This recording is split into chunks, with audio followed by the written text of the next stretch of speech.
Thank you, Will. To President Kerwin, to members of the selection committee, to Dave Bradworth, to our fellow honoree with whom we proudly share this occasion, to our very special guests, Dave Carrasco and Will Jones, to the members of the Wells family present here today, friends, former teammates of Dickie Wells, ladies and gentlemen.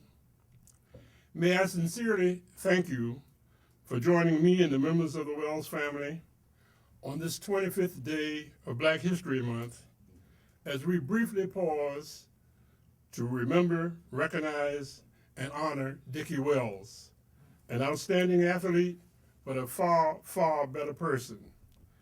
I would like to refer to Dickie's accomplishments in a historical context, for it was 56 years ago that Dickie became the first African American to represent American University in a major athletic event. And it was a time of civil uncertainty. We were just a few years removed from the Brown versus the Board of Education decision.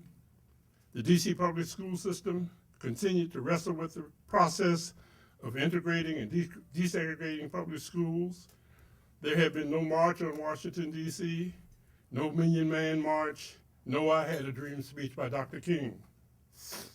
And weekly, several of my classmates at North Carolina A&T State University were meeting to discuss the possibilities and the civil ramifications of sitting in at the lunch counter at the downtown Crestless Five and Dime store in Greensboro, North Carolina. It was during these times, within this social climate, that Coach Dave Carrasco came to dinner. He sat at our dining room table and spoke passionately of his vision of a racially integrated basketball program at American University. And after several home visits and several fried chicken dinners, he was able to convince my mother that Dickie was the ideal person to join him in this quest. He never once mentioned SAT scores. He never talked about a letter of intent, and he never discussed basketball. But when we asked him the duration of Dickie's basketball scholarship, Coach Carrasco simply said, "Dickie Wells can stay as long as I stay." He repeatedly emphasized the fact that this was not going to be an easy undertaking, and things could be very, very unpleasant at times.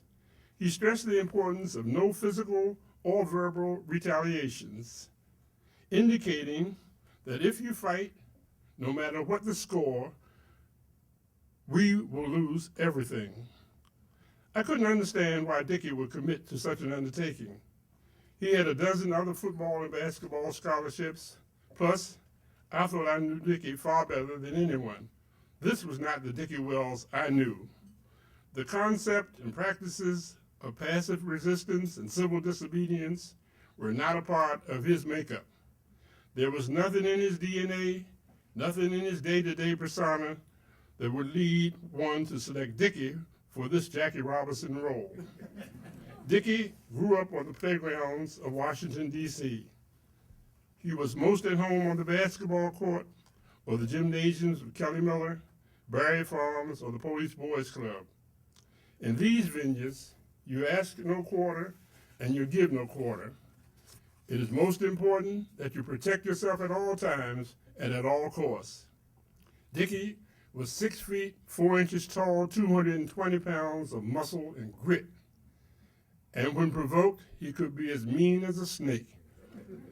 But Coach Carrasco was a visionary, and he saw something in Dickie that far exceeded rebounds and jump shots.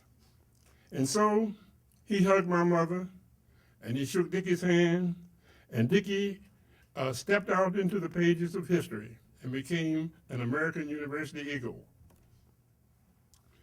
And I remember the tears of joy my mother cried when she saw Dickie run out of the dressing room of the gymnasium, number 14 in white, written across his chest, along with American University. And I asked her, why are you crying at a basketball game? And she said, I am so proud of Dickie, overjoyed to see him do something significant with his life.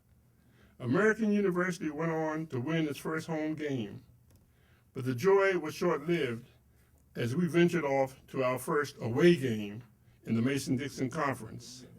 The experience was surreal.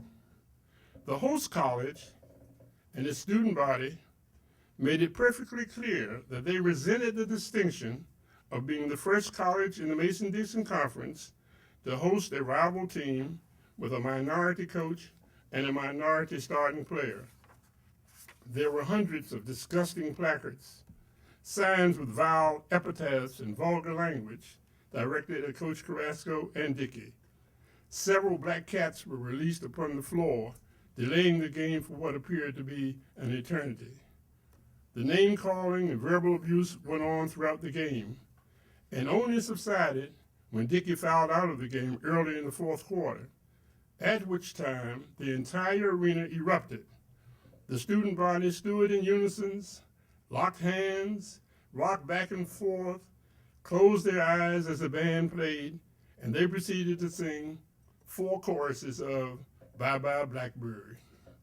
And they sang with such fervor and enthusiasm as if they had practiced this ritual many times before in anticipation of this moment.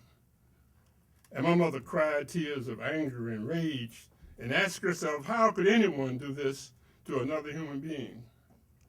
American University lost the game, but they did win the moment, for no one retaliated. There were no fights, no physical confrontations. After the game, my mother asked Coach Carrasco if he expected all of the remaining away games to be so volatile. And he said, I certainly hope not. But I was so very proud of our boys that they maintained their composure. He said, I think we're going to be okay. He said, we will be okay, and we'll be back. And they did come back. But this time they brought Willie. And the duo of Dickie and Willie reduced the singing to only two choruses of Bye Bye Blackbird. And upon returning to this college the next season, American University brought Dickie, Willie, and Jim Howell. And only one stanza of Bye Bye Blackbird was heard far, far off in the distant corners of the arena. And when Dickie returned to the small college in the hills of Virginia for his senior year, he returned with Willie, Jim Howell, and Eugene Johnson. No one sang Bye Bye Blackbird before, during, or after the game. And I doubt if they will ever sing Bye Bye Blackbird again anywhere, at any college or university. But this didn't just happen by accident. It took men of vision, men of grit and courage to silence the Bye Bye Blackbird songs sung across our nation. Dave Carrasco was such a man. Willie Jones is such a man. And Dickie Wells